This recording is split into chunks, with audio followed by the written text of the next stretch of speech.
Good morning, all. I am Vishal Kumar Saktani, Assistant Professor Computer Science, MLB Government College, Nokha Bikaner. तो आज के इस lecture में हम लोग स्टार्ट करने वाले हैं इंट्रोडक्शन टू पीएचपी। एंड आज के लेक्चर के लिए कंटेंट्स हैं syllabus, introduction to PHP, history of PHP, advantages of PHP. So आज का लेक्चर स्टार्ट करने से पहले हम लोग डिस्कस करते हैं सिलेबस।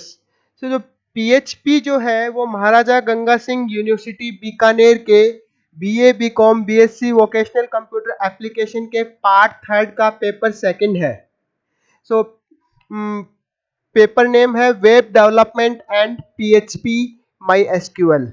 सो जैसा कि आप लोग जानते हैं कि सिलेबस को 5 यूनिट्स में डिवाइड किया हुआ है, जिसमें यूनिट नंबर फर्स्ट जो है वो आपका इंट्रोडक्शन टू पीएचपी, जिसमें हम history of PHP, Apache web server, MySQL, open source relationship between Apache, MySQL and PHP installation and configuration, ये सब के बारे में स्टडी करेंगे। यूनिट नंबर 2 में हम लोग पीएचपी लैंग्वेज के जो बेसिक कंस्ट्रक्ट्स हैं उनके बारे में स्टडी करेंगे, जैसे कि आपकी पीएचपी लैंग्वेज के प्रोग्राम का स्ट्रक्चर क्या होना चाहिए, क्या सिंटैक्स हम उसके अंदर यूज करते हैं, पीएचपी के अंदर पेजेस कैसे क्रिएट करते हैं, पीएचपी के अंदर एचटीएमएल को कैसे यूज करते हैं, constants, variables, static and global variables, तो कंडीशनल स्ट्रक्चर्स है, लूपिंग है, ऑपरेटर्स है, एरेज, यूजर डिफाइंड फंक्शंस, इन सब के बारे में हम लोग यूनिट नंबर 2 के अंदर स्टडी करेंगे।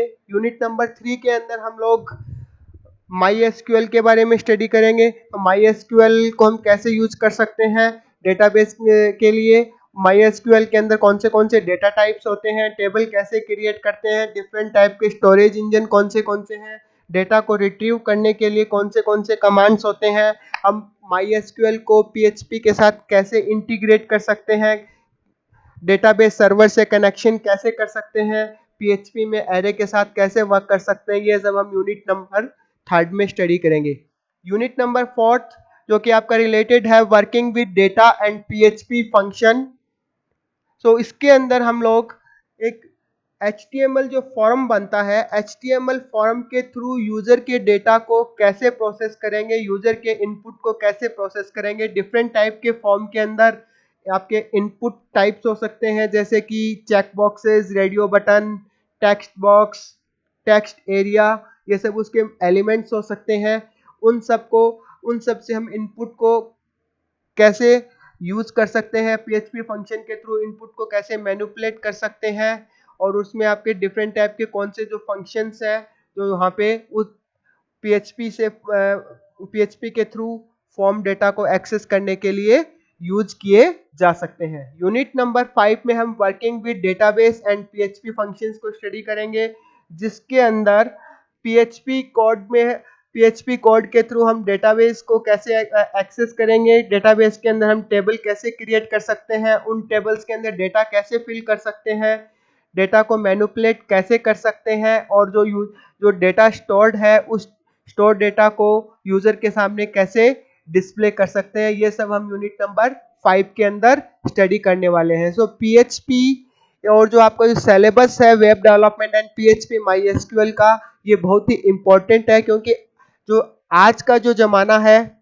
वो वेब एप्लीकेशन डेवलपमेंट का जमाना है, और PHP language and PHP and with combination of MySQL जो वेब एप्लीकेशन डेवलपमेंट के लिए फास्टेस्ट लैंग्वेज है। सो इसके लिए हम लोग बुक्स यूज कर सकते हैं, beginning with PHP, Apache MySQL web development by Elizabeth Naramore, जो कि आपका रॉक्स पब्लिकेशन का बुक है।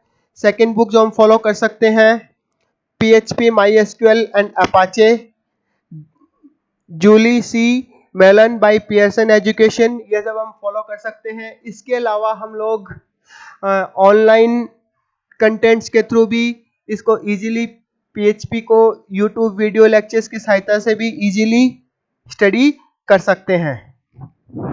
सो सबसे पहले अब स्टार्ट करते हैं introduction to PHP. Now PHP अपने आप में एक एब्रीविएशन है. So PHP stands for hypertext preprocessor. So here H stands for hypertext and P stands for preprocessor, and the first P, that is called personal home page.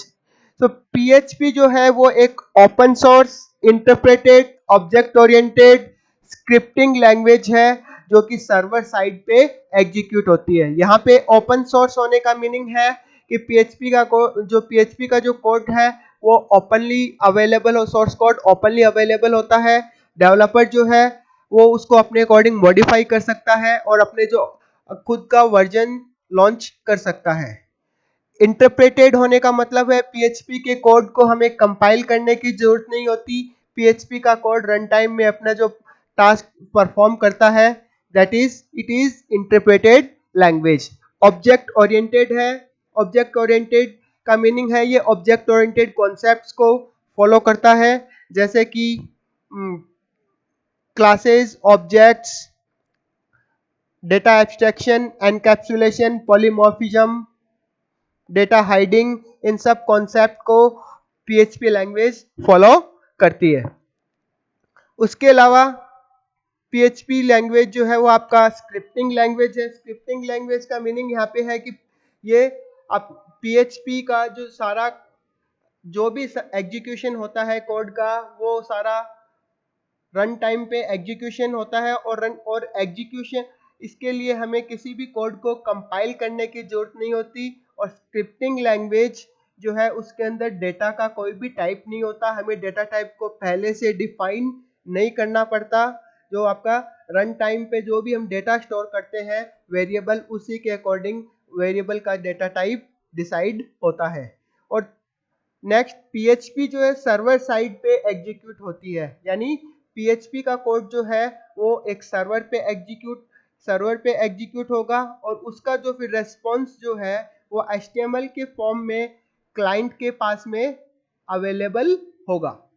So PHP is well suited for web development. So PHP web application development के लिए बहुत ही suitable programming language है. तो यहाँ पे देखने वाली बात यह है कि तो वेब एप्लीकेशन डेवलप, एक तो होता है वेब एप्लीकेशन एंड दूसरा होता है वेबसाइट. तो दोनों में एक बेसिक डिफरेंस होता है. वेब एप्लीकेशन जो है वो आपका सर्वर पे एग्जीक्यूट होती है और डायनेमिक पेजेस को जनरेट करती है, जबकि वेबसाइट के अंदर जो भी पेजेस होते हैं वो स्टैटिक होते हैं. वेब एप्लीकेशन के अंदर आपके जो डेटाबेस से कनेक्टिविटी भी होती है और उससे जो पेजेस आपके डायनेमिक इंफॉर्मेशन जनरेट होती है. यानी जब भी हम कोई भी कंटेंट अगर एक्सेस करेंगे तो हमने जो भी इनपुट दिया उसके अकॉर्डिंग आपका जो आउटपुट जो है वो जनरेट होगा. और जबकि स्टैटिक वेबसाइट के केस में ईच एंड एवरी टाइम जो सेम आउटपुट जनरेट होता है. तो PHP जो है वो वेब एप्लीकेशन डेवलपमेंट के लिए बहुत ही फास्टेस्ट लैंग्वेज है. उसके बाद में हम बात करते हैं PHP की हिस्ट्री की. तो PHP को सबसे पहले रैस्मस लैडफोर्ड ने 1994 में डेवलप किया था और ये फर्स्ट टाइम मार्केट में 1995 में अवेलेबल हुई थी. सो PHP की यहाँ पे जो आप टेबल के अंदर देख सकते हैं वर्जन हिस्ट्री. PHP वर्जन 1.0 जो कि 8 जून 1995 को रिलीज हुआ. PHP 2.0 जो कि 1 नवंबर 1997 को रिलीज हुआ. PHP 3.0 6 जून 1998 और इसको सपोर्ट किया गया 20 अक्टूबर 2000 तक. यानी ये रिलीज डेट ये बता रहा है कि जिस दिन ये जो वर्जन रिलीज हुआ और सपोर्टेड अंटिल जिस दिन PHP डेवलपर्स ने इसको सपोर्ट किया या फिर इसके बाद में इसके जो आपका PHP कम्युनिटी ने इसके लिए सपोर्ट क्लोज कर दिया. सो उसके बाद में PHP 3 के बाद में है PHP 4 और 4 के सब्सिक्वेंट वर्जन 4.0, 4.1, 4.2, 4.3, 4.4 एंड इसी टाइप से आपका PHP वर्जन 5 जो कि अभी तक का सबसे स्टेबल वर्जन माना जाता है.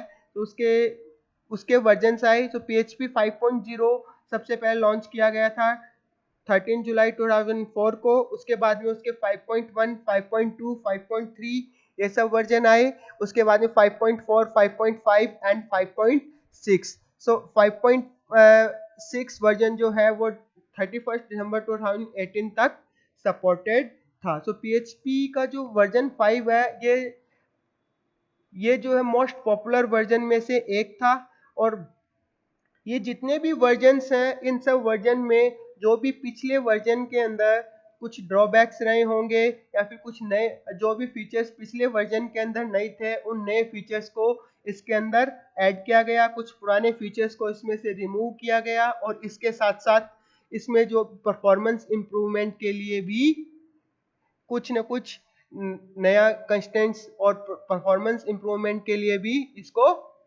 डेवलप किया गया। सो उसके बाद में PHP 6.0 जो कि इनिशियली डिसाइडेड था, लेकिन PHP 6 जो है वो एक्चुअल में रिलीज ही नहीं हो पाया। तो उसके बाद में डायरेक्ट वर्जन आया PHP 7.0 that is on 3rd December 2015, and 7.0, 7.1, 7.2, 7.3 and 7.4. So 7.4 is the latest version of the PHP which is we are using now. So that was released on 28 November 2019 and it will be supported until 28 November 2022. So यहाँ पे हम देख सकते हैं कि जो PHP 7.4.0 is the latest version of PHP in current use. So version 5 के बाद में जो मोस्ट पॉपुलर वर्जन है that is PHP version 7 and PHP version 8 that is yet to be released, and the decided date to release the PHP version 8.0 is November 26, 2020. So this is the short history of PHP language. इसके बाद में हम बात करते हैं why should we use PHP और what are the advantages of using PHP language. जैसा कि हम पहले ही डिस्कस कर चुके हैं कि PHP is an interpreted language. So interpreted language का मतलब है कि that is there is no need for compilation. So PHP के कोड को हम डायरेक्टली कोड को राइट करके एग्जीक्यूट कर सकते हैं, हमें PHP लैंग्वेज के कोड को कंपाइल करने की जरूरत नहीं है जैसा कि हम C लैंग्वेज के कोड के साथ करते हैं। PHP is faster than other scripting languages like ASP and JSP। तो जो PHP का जो कोड जो है बाकी सारी स्क्रिप्टिंग लैंग्वेज की तुलना में बहुत ही फास्ट एग्जीक्यूट होता है। क्यों? क्योंकि PHP के कोड को कंपाइल नहीं करना पड़ता। So third one is PHP is a server-sided scripting language। So सबसे पहली बात हम ऑलरेडी ये बात कर चुके हैं कि PHP आपके PHP का कोड सर्वर साइड पे एग्जीक्यूट होता है, इसलिए हम PHP को सर्वर साइडेड स्क्रिप्टिंग लैंग्वेज कहते हैं। और PHP को हम डायनेमिक कंटेंट, किसी भी वेबसाइट के डायनेमिक कंटेंट को मैनेज करने के लिए यूज कर सकते हैं, यानी वेब एप्लीकेशन को डेवलप करने के लिए हम PHP को यूज कर सकते हैं। तो PHP can be embedded into HTML, यानी PHP के कोड को हम HTML कोड के साथ भी एम्बेड कर सकते हैं, जिससे हमें कोई भी वेब एप्लीकेशन डेवलपमेंट करने में बहुत ही सुविधा मिलेगी और हम वेब एप्लीकेशन को, वेबसाइट को हम डायनेमिक बना सकते हैं। PHP ऑब्जेक्ट ओरिएंटेड लैंग्वेज है। PHP जो है ऑब्जेक्ट ओरिएंटेड फीचर्स को सपोर्ट करती है, अगेन जैसे कि classes, object, encapsulation, polymorphism, inheritance, dynamic binding, message passing. तो ये कुछ आपके ऑब्जेक्ट ओरिएंटेड प्रोग्रामिंग लैंग्वेज के फीचर्स हैं जिनको PHP सपोर्ट करती है। PHP is an open source scripting language, यानी PHP अपने आप में एक ओपन सोर्स स्क्रिप्टिंग लैंग्वेज है। सो PHP के लिए एक लार्ज कम्युनिटी सपोर्ट इंटरनेट पे अवेलेबल है, बिकॉज बहुत ही एक बड़ी कम्युनिटी ऑफ डेवलपर जो है वो PHP पे वर्क करता है, और PHP के डिफरेंट वर्जन मार्केट में अवेलेबल है, क्योंकि PHP ओपन सोर्स है और ओपन सोर्स होने की वजह से कोई भी डेवलपर कम्युनिटी अपने अकॉर्डिंग इसमें नए फीचर्स को ऐड कर सकती है, पुराने फीचर्स को डिलीट कर सकती है और अपना खुद का जो PHP का वर्जन लॉन्च कर सकती है। इसी वजह से मार्केट के अंदर PHP के बहुत सारे फ्रेमवर्क्स अवेलेबल है। So next is PHP is very simple and easy to install, setup and learn. PHP को इंस्टॉल करना, उसके बाद में उसको सेटअप या कॉन्फ़िगर करना और लर्न करना बहुत ही इजी है. PHP लैंग्वेज के जो सिंटैक्सेस हैं और PHP की जो स्टाइल ऑफ कोडिंग है वो C लैंग्वेज से बहुत ज़्यादा मिलती जुलती है. अगर हमें C लैंग्वेज के बेसिक्स पता है, C लैंग्वेज के सिंटैक्स इस पता है, तो हम इजीली PHP लैंग्वेज के अंदर कोड कर सकते हैं. Next is PHP handles dynamic content database.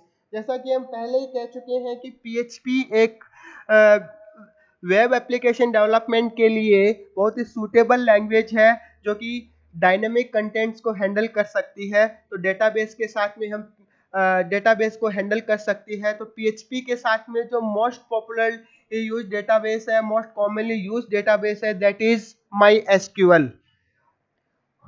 PHP can create, manage and track sessions for the website. यानी PHP की सहायता से हम किसी भी वेबसाइट के लिए सेशन को क्रिएट कर सकते हैं, सेशन को मैनेज कर सकते हैं एंड सेशंस को ट्रैक कर सकते हैं. सेशन का जनरली यूज हम अगर हम किसी भी वेबसाइट पे अगर लॉगिन करते हैं तो लॉगिन करने के लिए अगर हमें सेशन पर्टिकुलरली सेशन क्रिएट करने की जरूरत होती है. तो सेशन के जैसे हम कई बार देखते हैं कि इंटरनेट बैंकिंग अगर हम यूज करने जा रहे हैं और इंटरनेट बैंकिंग के लिए हमने ये कंडीशन लगाई हुई है कि हाफ मिनट की या 30 सेकेंड की इनएक्टिविटी के बाद में वो ऑटोमेटिकली लॉग आउट हो जाना चाहिए. तो इस टाइप की फैसिलिटी हम सेशन ट्रैकिंग की सहायता से किसी भी वेबसाइट के अंदर एम्बेड कर सकते हैं. तो PHP can access cookies variable and also set cookies. यहाँ पे एक टर्म है कुकीज. तो कुकीज जो है किसी भी यूजर को ट्रैक करने के लिए यूज की जाती है.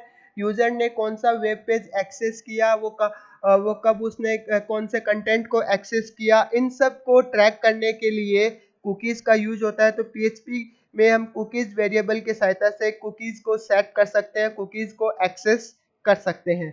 PHP helps to encrypt the data and apply validation. तो PHP की सहायता से हम डेटा को भी एनक्रिप्ट कर सकते हैं और डेटा पे वैलिडेशंस भी लगा सकते हैं. PHP supports several protocol like HTTP, POP3, SNMP, LDAP, IMAP.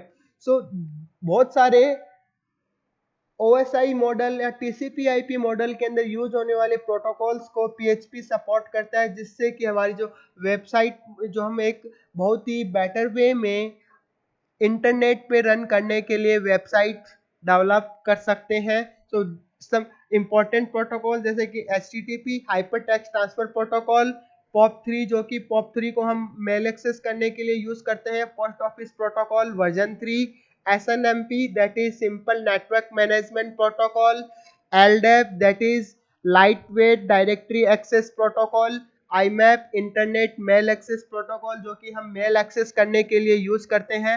इन सब को PHP सपोर्ट करता है. Next is PHP can provide controlled access to users for particular pages of a website. यानी PHP के सहायता से हम वेब पेजेस के एक्सेस को भी कंट्रोल कर सकते हैं. कुछ पेजेस ऐसे होते हैं कि हम चाहते हैं कि पर्टिकुलर जो कैटेगरी ऑफ यूजर उस पेज को एक्सेस ना करे, तो उसकी सहायता से हम कुछ रेस्ट्रिक्शन जो PHP की सहायता से कुछ रेस्ट्रिक्शंस उन पे पुट कर सकते हैं, जिसके सहायता से हम उसके एक्सेस को कंट्रोल कर सकते हैं. Next is PHP can handle form. यानी PHP की सहायता से हम जैसे कोई भी हम रजिस्ट्रेशन फॉर्म डिजाइन करने जा रहे हैं तो PHP की सहायता से हम इजीली उसको हैंडल कर सकते हैं. फॉर्म के अंदर जो भी यूजर का डेटा होता है उस यूजर के डेटा को हम कलेक्ट कर सकते हैं, उसको डेटाबेस के अंदर सेव कर सकते हैं और जरूरत पड़ने पे यूजर को यूजफुल इंफॉर्मेशन रिटर्न कर सकते हैं. तो ये सब जो PHP के कुछ एडवांटेजेस हैं जिसकी वजह से PHP is the most preferable language for web application development. So आज के लेक्चर में हम लोगों ने स्टडी किया introduction to PHP, history of the PHP and why should we use PHP or what are the advantages of using PHP. Thank you.